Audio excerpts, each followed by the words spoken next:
Agora, nós vamos falar um pouquinho sobre o INSS. Aqui, na matéria que eu peguei, ele está um pouco resumido, mas eu quero ver se na próxima aula eu consigo trazer para vocês sobre todos os pagamentos que o INSS pode estar sujeito a pagar para o colaborador e também o tempo de aposentadoria. Eu não tenho aqui nesse computador, mas eu tenho lá no computador da escola. Eu vou salvar e aí eu dou continuidade nessa parte de INSS um pouco mais extenso, então na próxima aula. O que é o INSS? O INSS ele é chamado de Instituto Nacional de Seguro Social. Vamos pensar assim então, tudo que eu coloco no tenho seguro, por exemplo, tenho seguro da minha casa, tenho seguro do meu carro, tenho seguro de vida. Se acontecer alguma coisa, eu tenho alguém que vai cobrir esse dano que aconteceu. Dentro do INSS também não é diferente. Todo mês é descontado um valor do nosso salário, aonde fica lá como um seguro. E se não acontecer nada? Graças a Deus, né? Mas o INSS, esse seguro, ele vai de encontro com a necessidade de algumas pessoas em determinados momentos.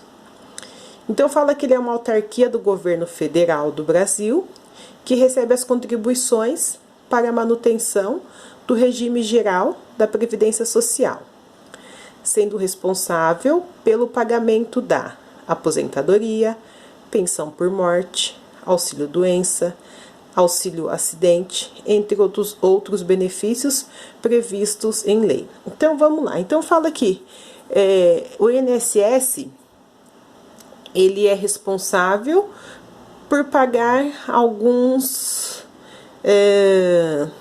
requisitos dentro do governo federal. Quem paga os aposentados?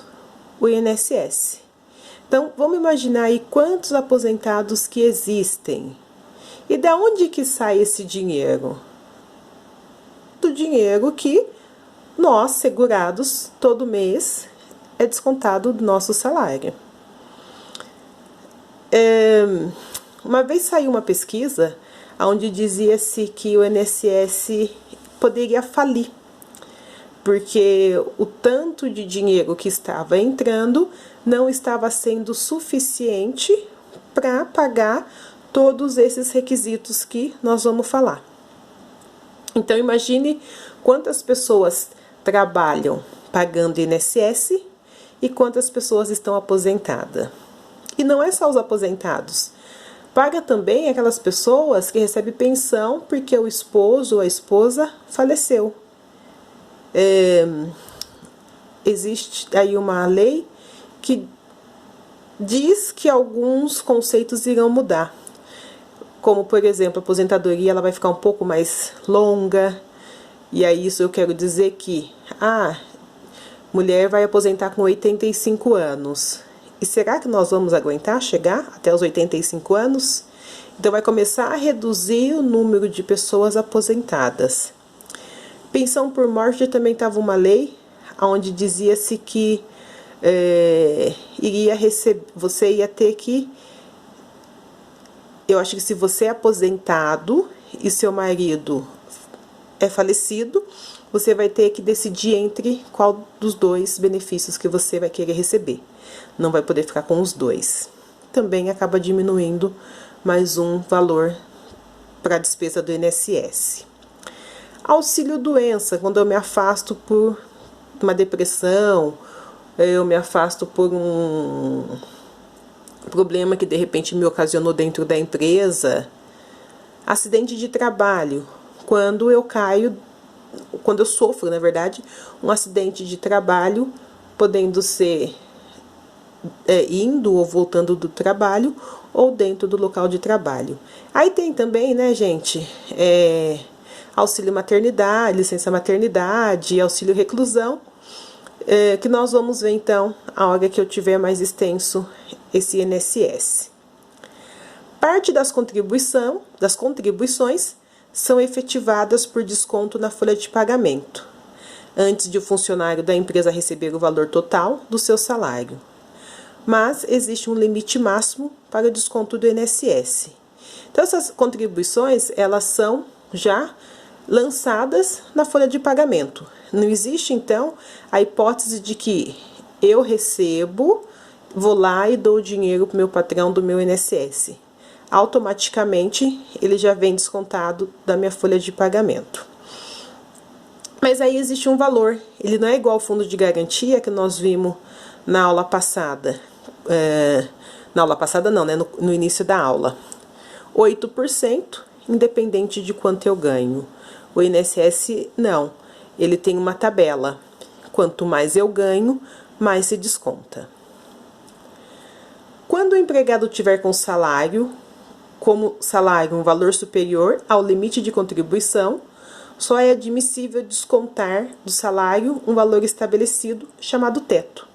Mesmo ganhando mais, não poderá contribuir com mais dinheiro. Como assim? Então, tem um determinado colaborador que ele ganha 7 mil reais. Não tem uma porcentagem para ele, tá? Ele tem um valor teto. Ou seja, ele tem um valor limite que vai ser descontado do salário dele. Não tem porcentagem. Todos os meses, o funcionário terá descontado em sua folha de pagamento o valor referente ao INSS. As porcentagens de desconto irão variar, dependendo do salário de cada um. Exatamente aquilo que eu falei para vocês. Quanto mais eu ganho, mais se desconta. Ele começa num teto de 8%. Na verdade, acredito que agora mudou. Eu também não tinha visto isso. Começa com 7,5% e ele vai até 14%. E assim, gente, para mim realmente, essa tabela que eu vou mostrar para vocês daqui a pouquinho é super, hiper novidade para mim. Desde quando eu trabalho na área de DP, desde quando eu faço cálculos trabalhista, sempre foi 8, 9 e 11%. Pode-se dizer aí que eu trabalho nessa área trabalhista há uns 22, 23 anos. E sempre foi 8, 9 e 11%.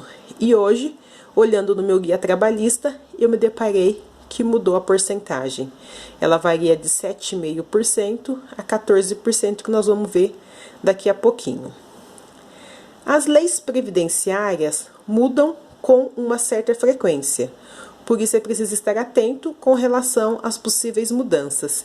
E aí eu brinco que essa pandemia foi boa porque eu consegui mexer um pouco mais nessa área trabalhista e consegui perceber algumas mudanças que eu não fazia conta de que realmente teria mudado. Se eu não tivesse visto desse guia trabalhista, eu iria estar passando para vocês a tabela anterior, que era de 8, 9 e 11%.